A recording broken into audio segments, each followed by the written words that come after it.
నమస్తే వార్తలకి స్వాగతం. వివరాల్లోకి వెళితే రాజధాని అమరావతి రెండో దశ ప్రాజెక్టు కోసం 40 నుంచి 45 వేల ఎకరాలు భూ సమీకరణలో తీసుకోబోతున్నట్లు పురపాలక శాఖ మంత్రి పి నారాయణ తెలిపారు.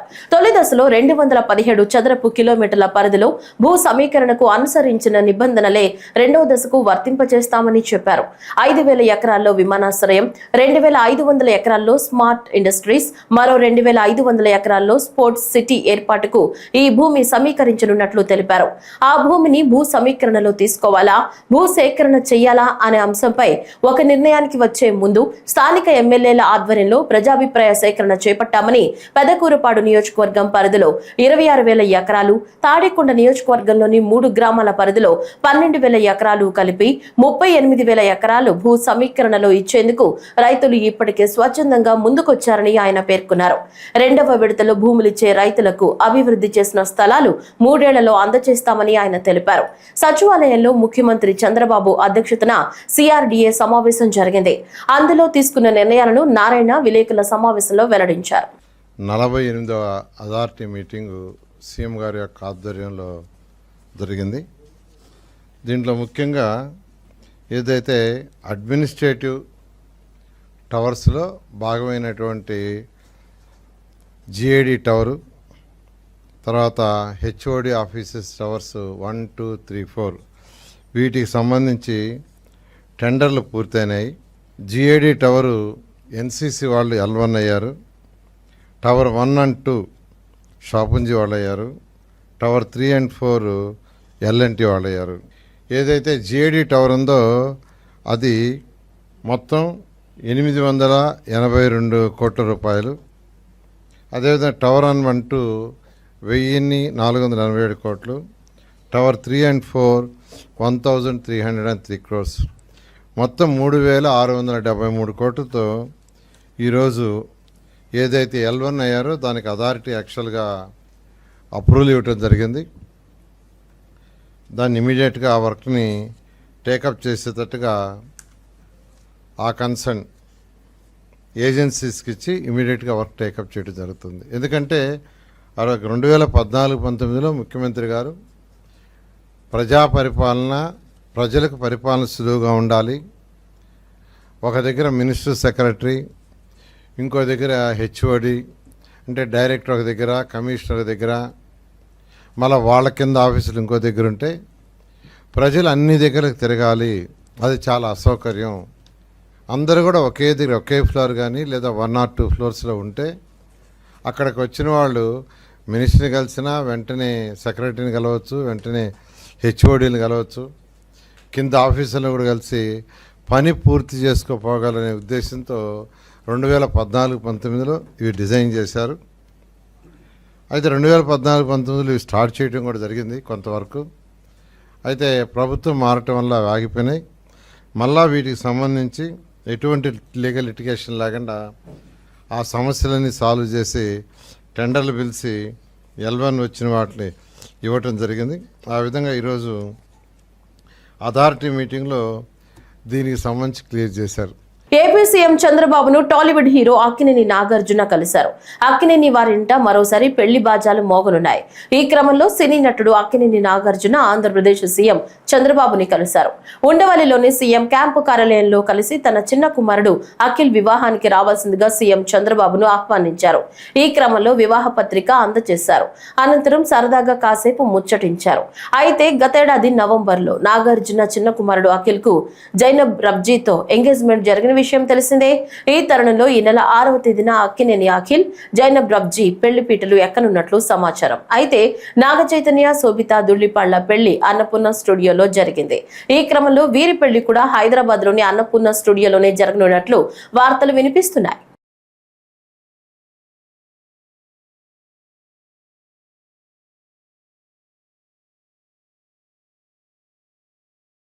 ఇటీవల గుంటూరు జిల్లా తెనాలిలో జరిగిన ఘటనలో పోలీసులు జాన్ విక్టర్, కరీముల్లా, రాకేష్ అనే ముగ్గురు యువకులను గంజాయి విక్రయం ఆరోపణలతో నడి రోడ్డుపై లాఠీలతో కొట్టిన విషయం తెలిసిందే. ఈ దాడిలో జాన్ విక్టర్ తీవ్రంగా గాయపడి ఆసుపత్రి పాలయ్యాడు. కాగా ఈ ఘటనను తీవ్రంగా ఖండించిన మాజీ సీఎం జగన్ నేడు తెనాలిలో విక్టర్ కుటుంబాన్ని పరామర్శించారు. ఈ సందర్భంగా మాట్లాడిన జగన్ రాష్ట్రంలో రెడ్ బుక్ పాలన నడుస్తోందని మండిపడ్డారు.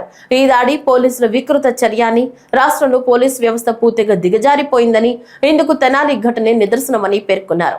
ప్రభుత్వ వ్యతిరేక గొంతులను అణగదొక్కుతున్నారా అని ఆగ్రహం వ్యక్తం చేశారు. అణగారిన వర్గాలంటే కూటమి ప్రభుత్వానికి చిన్న చూపని అన్నారు. గొడవను ఆపే ప్రయత్నం చేసినందుకే మంగళగిరి నుంచి కొట్టుకుంటూ తీసుకొచ్చి నడి రోడ్డుపై దాష్టికానికి పాల్పడ్డారన్నారు. తాము బడుగు బలహీన వర్గాల వైపే ఉంటామని, వారికి అన్యాయం జరిగితే సహించబోమని జగన్ స్పష్టం చేశారు.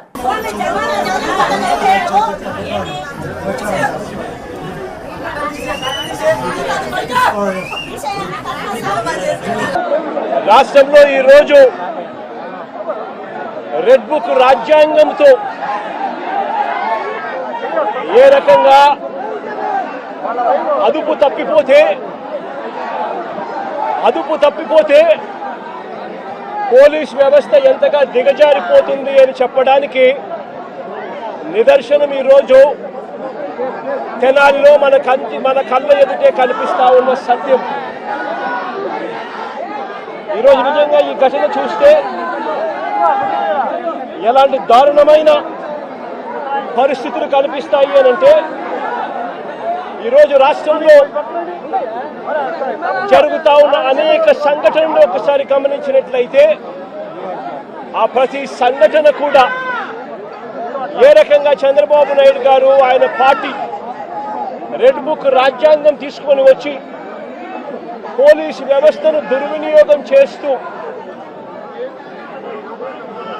తనకు వ్యతిరేకంగా ఏ గొంతు వినిపించినా కూడా ఆ గొంతును అణగదొక్కే కార్యక్రమంలో భాగంగా ఏ రకంగా చంద్రబాబు నాయుడు గారు దగ్గరుండి వైఎస్ఆర్సీపీకి సంబంధించిన మాజీ మంత్రుల మీద, మాజీ ఎమ్మెల్యేల మీద, నాయకుల మీద, కార్యకర్తల మీద, సోషల్ మీడియా కార్యకర్తల మీద ఏ రకంగా తప్పుడు కేసులు పెడతా ఉన్నాడు, ఏ రకంగా తప్పుడు సాక్ష్యాలు సృష్టిస్తూ ఉన్నాడు, ఏ రకంగా వాళ్ళని జైళ్ళల్లో పెడతా ఉన్నారు, ఏ రకంగా చట్టాన్ని చేతిలోకి తీసుకోవడం ఒక పరిపాటిగా మారిపోయింది అనడానికి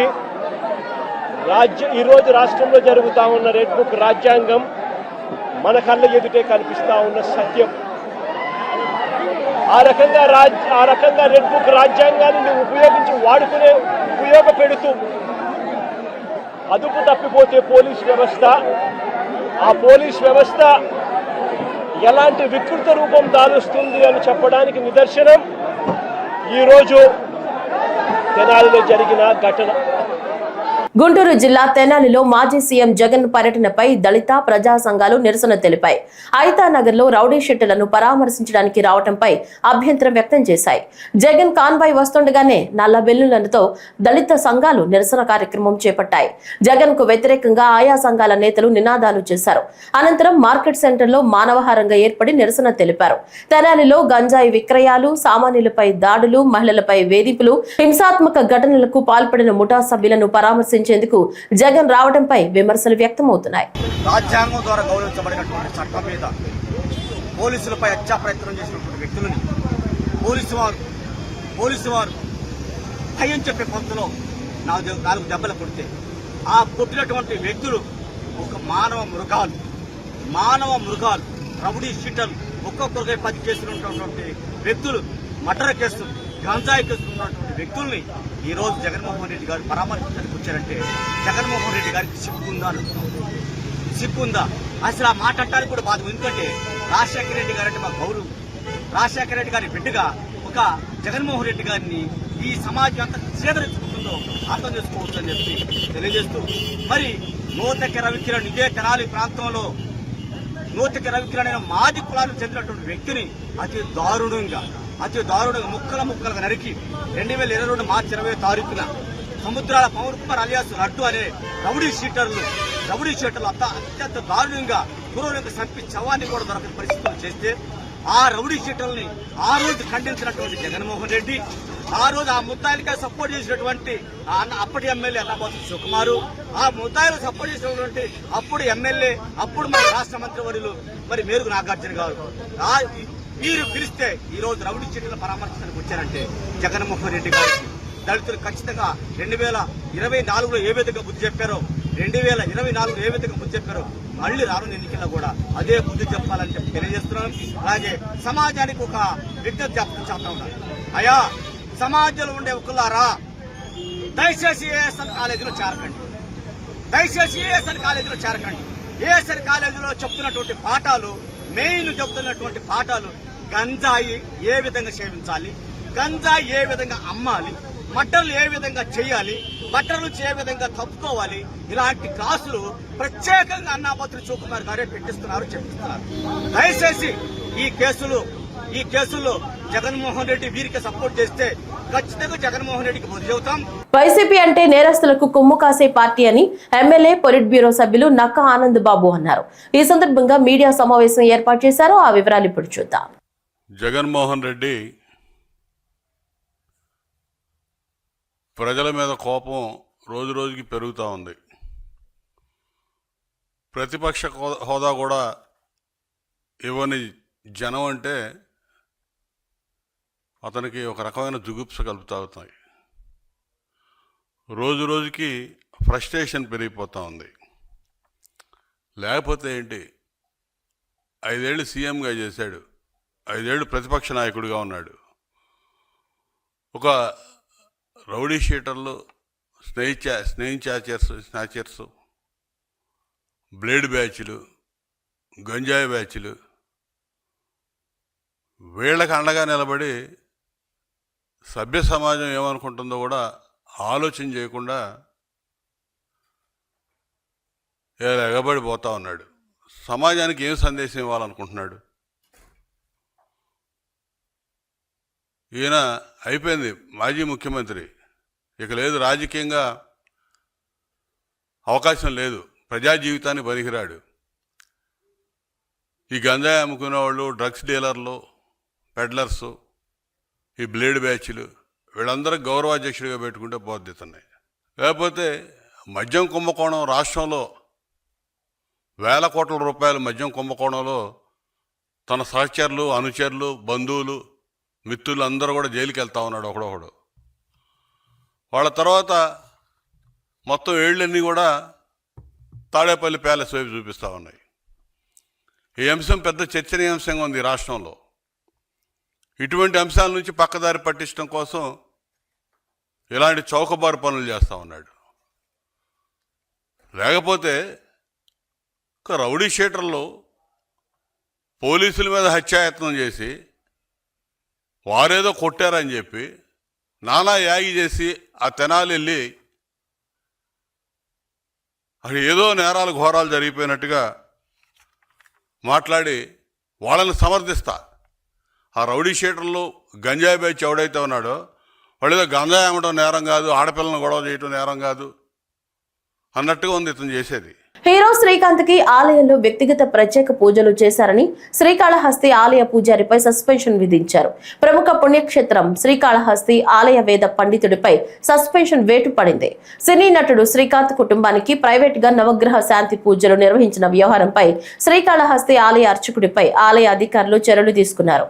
శ్రీకాళహస్తి పట్టణం సన్నిధి వీధిలోని రాఘవేంద్ర స్వామి మఠంలో ఈ నెల 29న హీరో శ్రీకాంత్ కుటుంబం సదరు ఆలయ పూజారి చేత నవగ్రహ శాంతి పూజలు చేయించుకున్నారు.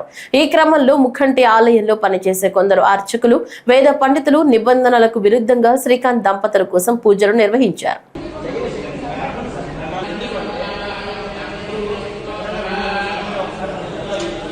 ఆంధ్రప్రదేశ్ హస్తకళల అభివృద్ధి సంస్థ లేపాక్షి చైర్మన్ గా జనసేన పిఏసి సభ్యుడు పసుపులేటి హరిప్రసాద్ బాధ్యతలు స్వీకరించారు. ఈ సందర్భంగా మాట్లాడుతూ జనసేన అధినేత పవన్ కళ్యాణ్ చేతి వృత్తుల వారికి మొదటి నుంచి ప్రత్యేక స్థానం ఇస్తున్నారని, ఎక్కడికి వెళ్లినా ప్రముఖులకు రాష్ట్ర హస్త కళాకారులు రూపొందించిన కళాఖండాల్ని బహుకరిస్తున్నారని వివరించారు. లేపాక్షి సంస్థ కోసం నూతన విధానాలు రూపొందిస్తామని, లేపాక్షి ప్రదర్శనశాలలను జాతీయ అంతర్జాతీయంగా విస్తరింపజేసి విక్రయాలు పెంచుతామని ప్రకటించారు. ఎన్డీఏ ప్రభుత్వం ఆలోచనలకు అనుగుణంగా ప్రధాని నరేంద్ర మోడీ, ముఖ్యమంత్రి చంద్రబాబు నాయుడు స్ఫూర్తితో హస్త కళాకారుల ఉన్నతికి తన వంతు కృషి చేస్తానన్నారు. జనసేన నేత, రాష్ట్ర పౌర సరఫరాల శాఖ మంత్రి నాదెండ్ల మనోహర్ సంస్థ కార్యాలయానికి విచ్చేసి హరిప్రసాద్ ని అభినందించారు. హస్తకళ కార్పొరేషన్ చైర్మన్గా ప్రమాణ స్వీకారం చేయడం జరిగింది. ముఖ్యంగా పవన్ కళ్యాణ్ గారు ఎప్పుడైతే ప్రజా పోరాట యాత్రలో రాష్ట్రమంతా తిరిగారో అక్కడ హస్తకళల కళాకారులు పడుతున్న కష్టాలు ఇవన్నీ చూసిన తర్వాత ఒక కళలు అంతరించిపోతున్న సమయంలో మనల్ని ఆ కళలను కాపాడాలి అనే ఒక ఆలోచనలో ఈ యొక్క జనసేన హస్తకళల కార్పొరేషన్ తీసుకోవడం జరిగింది.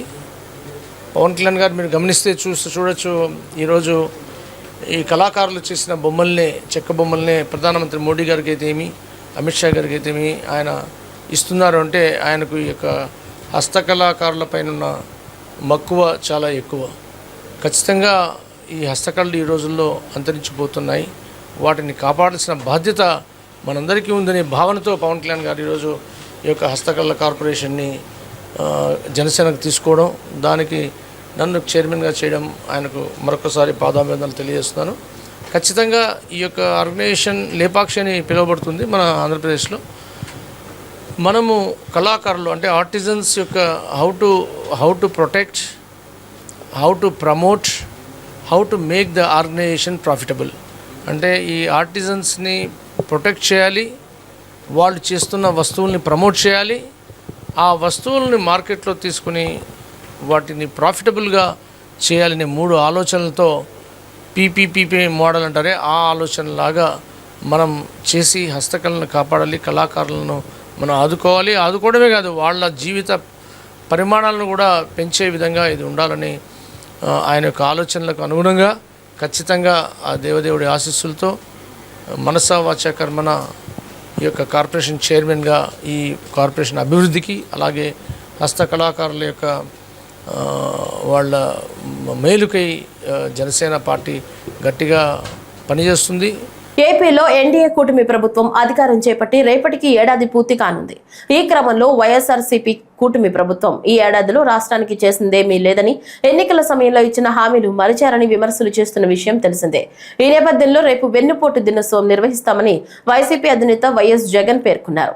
ఈ క్రమంలో సీఎం చంద్రబాబు పాలనలో ప్రజలకు సంక్షేమం దూరమైందని వైఎస్ జగన్, కూటమి ప్రభుత్వం అధికారంలోకి రాగానే విధ్వంసం సృష్టిస్తుందని, అక్రమంగా కేసులు పెట్టి వేధిస్తున్నారని ఆయన మండిపడ్డారు. ఈ క్రమంలో తమ ప్రభుత్వ హయాంలో తీసుకొచ్చిన పథకాలను రద్దు చేశారని తెలిపారు. కానీ కూటమి ప్రభుత్వం ఎన్నికల సమయంలో ఇచ్చిన హామీలను ఇప్పటి వరకు అమలు చేయలేదని విమర్శించారు. ఇలాంటి పాలనను ప్రజలు కోరుకోవడం లేదన్నారు. ఈ క్రమంలో వెన్నుపోటు దినోత్సవానికి మద్దతుగా రాష్ట్ర ప్రజలు తరలి రావాలని మాజీ సీఎం వైఎస్ జగన్ పిలుపునిచ్చారు.